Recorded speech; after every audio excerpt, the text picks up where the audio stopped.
గురుబ్రహ్మ ప్రేక్షకులకు నమస్కారం అండి. ఈ వీడియోలో 2025 నుండి 2026 వరకు సింహరాశి వారి జీవితంలో జరగబోయే పాజిటివ్ విషయాలేంటి, నెగిటివ్ విషయాలేంటి, ఆదాయం, వ్యయం, రాజపూజ్యం, అవమానం ఎంత ఉందో క్లియర్గా వివరిస్తాను. శ్రీ దుర్గాదేవి జ్యోతిష్యాలయం. మీరు ఇప్పుడు వరకు ఎక్కడెక్కడో జ్యోతిష్యం చెప్పించుకుని నిరాశ చెంది ఉన్నారా? అయితే ఒక్కసారి గురువు గారికి ఫోన్ కాల్ చేసి చూడండి. ప్రేమ, పెళ్లి, ఉద్యోగం, రాజకీయం, విదేశీ ప్రయాణం, ధనం నిలకడగా లేకపోవటం, భార్యాభర్తల మధ్య గొడవలు, ఆస్తి తగాదాలు, అప్పుల బాధలు, స్త్రీ పురుషుల ఎలాంటి గుప్త సమస్యలకైనా, ఎటువంటి సమస్యలకైనా ఒక్క రోజులోనే పరిష్కారం చూపుతారు. వీరు ఫోన్ నంబర్ 9542637206. ఇంట్రెస్ట్ ఉన్న వాళ్ళు ఎవరైనా ఏ టైంలోనైనా వీరికి కాల్ చేయవచ్చు. సింహరాశి వారికి 2025 సంవత్సరంలో ఆదాయము, వ్యయము రెండూ కూడా సరి సమానం అండి. ఆదాయము 11, వ్యయం కూడా 11. గత కాలంతో పోల్చుకున్నట్లయితే, గత సంవత్సరంతో పోల్చుకున్నట్లయితే చాలా రెట్ల అనుకూలమే అని చెప్పవచ్చు. ఎందుకంటే గతంలో ఆదాయం 2 అయితే వ్యయం 14. ఈసారి ఆదాయము 11, వ్యయం కూడా 11నండి. అయితే రాజపూజ్యం 3, అవమానం 6. నెగిటివ్ పాయింట్ ఏంటంటే 2025 మార్చి 28వ తారీఖు తర్వాత నుండి సింహరాశి వారికి అష్టమ శని యొక్క ప్రభావం అనేది మొదలు కానుంది. అంటే శని భగవానుడు 8వ ఇంట్లోకి వెళ్ళబోతున్నాడు, అష్టమ ఇంట్లోకి వెళ్ళబోతున్నాడు. కుంభరాశిని విడిచిపెట్టి మీనరాశిలోకి వెళ్ళబోతున్నాడు. రాహు 7వ స్థానంలో, కేతువేమో మీ ఇంట్లోనే ఉండటం వల్ల కొన్ని సమస్యలను ఎదుర్కోబోతున్నారు. ముఖ్యంగా తల్లిగారి ఆరోగ్య విషయంలో జాగ్రత్తలు తప్పనిసరి అండి. 2025 మే మాసం వరకు బృహస్పతి దశమ స్థానంలో ఉంటాడు. అంటే 10వ స్థానంలో సంచారాన్ని కొనసాగిస్తాడండి. ఇది అంత అనుకూలమైనటువంటి పొజిషన్ అయితే కాదు. కాబట్టి మీ ఆరోగ్య విషయంలోనూ, మీ కుటుంబ సభ్యుల యొక్క ఆరోగ్య విషయంలో జాగ్రత్తలు తీసుకోవాలి. ముఖ్యంగా పెళ్ళైన వారు ఎవరైతే ఉన్నారో, ముఖ్యంగా స్త్రీలండి, మీ అత్తమామలతో, తల్లిదండ్రులతో అపార్థాలు లేకుండా జాగ్రత్త పడండి. అయితే ఈ సమస్యలన్నీ కూడా 2025 మే మాసం వరకేనండి. మే 15వ తారీఖు వరకే. తర్వాత అష్టమ శని యొక్క ప్రభావం ఉన్నప్పటికీ కూడా గురువు 11వ స్థానంలో ఉంటాడు కాబట్టి పెద్దగా అననుకూల ఫలితాలు అయితే ఉండవు. ఆదాయం బాగుంటుందండి. జనవరి, ఫిబ్రవరి, మార్చ్, ఏప్రిల్, మే ఈ మాసాలలో కొద్దిగా సవాలుగా ఉంటుంది. మార్చ్ మాసం వరకు 7వ ఇంట్లో శని ఉంటాడు కాబట్టి మీ ఆరోగ్యాన్ని ప్రభావితం చేస్తుంది. మీతో పాటుగా మీ జీవిత భాగస్వామి యొక్క ఆరోగ్యం కూడా ప్రభావితం అవుతుంది. ఎందుకంటే జ్యోతిష శాస్త్రం ప్రకారం 7వ స్థానం, 7వ ఇల్లు అనేది వివాహానికి సంబంధించినదండి. ఆరోగ్యపరంగా సమస్యలు ఉంటాయి కానీ త్వరగా రికవరీ అవుతారు. మార్చి 28వ తారీఖున శని 7వ ఇంటిని వదిలిపెట్టి 8వ ఇంట్లోకి వస్తాడు. కాబట్టి సత్సంబంధాల విషయంలో కొద్దిగా జాగ్రత్తలు తీసుకుంటే సరిపోతుందండి. అయితే బృహస్పతి, రాహువు ఈ 2 గ్రహాలు మీ ఆరోగ్యానికి మంచే చేస్తాయి. ఆరోగ్యపరంగా అయితే మార్చి మాసం వరకు జాగ్రత్తలు తీసుకుంటే సరిపోతుంది. సత్సంబంధాల విషయంలో మాత్రం అష్టమ శని యొక్క ప్రభావం అనేది మొదలైనప్పటి నుండి జాగ్రత్తలు తీసుకోవాలి. ఎవరైతే సింహరాశిలో జన్మించి మాకు ఇంకా పెళ్లి కావట్లేదు అని ఎవరైతే బాధపడుతున్నారో 2025 మే మాసం వరకు మాత్రం ఆలస్యం అయ్యే అవకాశాలు ఉంటాయండి, ముఖ్యంగా ఆడవారికి. ఎందుకంటే జ్యోతిష శాస్త్రం ప్రకారం వివాహానికి బృహస్పతి యొక్క స్థానం అనేది అనుకూలంగా ఉండాలి. మే మాసం తర్వాత వివాహ ప్రయత్నాలలో అనుకూల ఫలితాలు అనేవి గోచరిస్తున్నాయి. అప్పటి నుండి వివాహ ప్రయత్నాలలో ఆటంకాలు అనేవి తొలగుతాయండి. ఒకవేళ మీరు సింహరాశిలో జన్మించి మీకు గనక పెళ్ళిడికి వచ్చిన కొడుకు కానీ కూతురు కానీ ఉన్నట్లయితే వారి వివాహం జరిగే అవకాశాలు ఉంటాయి. అంటే మీ గృహంలో శుభ కార్యక్రమాలను విజయవంతంగా నిర్వహిస్తారు. సమాజంలో కూడా మంచి పేరును తెచ్చుకోగలుగుతారండి. విద్యార్థుల విషయానికి వస్తే 2025 సంవత్సరం జనవరి నుండి 2025 సంవత్సరం మే మాసం వరకు పోటీ పరీక్షల్లో పరీక్షాకాలంగా చెప్పవచ్చు. అంటే కొన్ని సవాళ్లను ఎదుర్కొంటారు.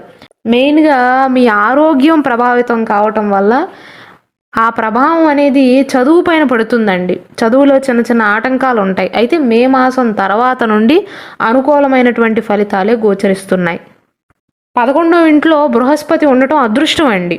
కాబట్టి మే 15వ తారీఖు తర్వాత నుండి బృహస్పతి 10వ ఇంటిని విడిచిపెట్టి 11వ ఇంట్లోకి వెళ్ళటం వల్ల ఉన్నత చదువులకు అదృష్టాన్ని కలిగిస్తాడు. చదువు విషయంలో గతంలో మీరు చేసిన తప్పులను తెలుసుకుంటారు. అయితే విదేశాలకు వెళ్ళటం కానీ, మీ సొంత ప్రదేశాన్ని విడిచిపెట్టి వేరే ప్రదేశానికి ఉద్యోగం కోసం కానీ, విద్య కోసం కానీ, వ్యాపారం కోసం కానీ వెళ్ళటం కానీ జరిగే అవకాశాలు ఉంటాయి. ఎవరికైతే స్పోర్ట్స్ పైన ఇంట్రెస్ట్ ఉందో, క్రీడల పైన ఇంట్రెస్ట్ ఉందో వారికి అనుకూలమైనటువంటి ఫలితాలే ఉండబోతున్నాయండి. మంచి మంచి విశ్వవిద్యాలయాల్లో ప్రవేశాన్ని పొందే అవకాశాలు ఉంటాయి. అయితే మే మాసం వరకు చదువు విషయంలో ఆసక్తి లేకపోవటం కానీ, ఆరోగ్యం వల్ల ప్రభావం అనేది చదువు పైన పడే అవకాశాలు ఉంటాయి. కాబట్టి భయభ్రాంతులకు గురి కావాల్సిన అవసరం లేదు. మే తర్వాత సర్దుకుంటాయి. మెయిన్గా సింహరాశి వారి సంవత్సరంలో తీసుకోవాల్సిన జాగ్రత్తలు ఏంటంటేనండి, మొదటి 3 నెలలు ఆరోగ్యపరంగా జాగ్రత్తలు తీసుకోండి, సరిపోతుంది.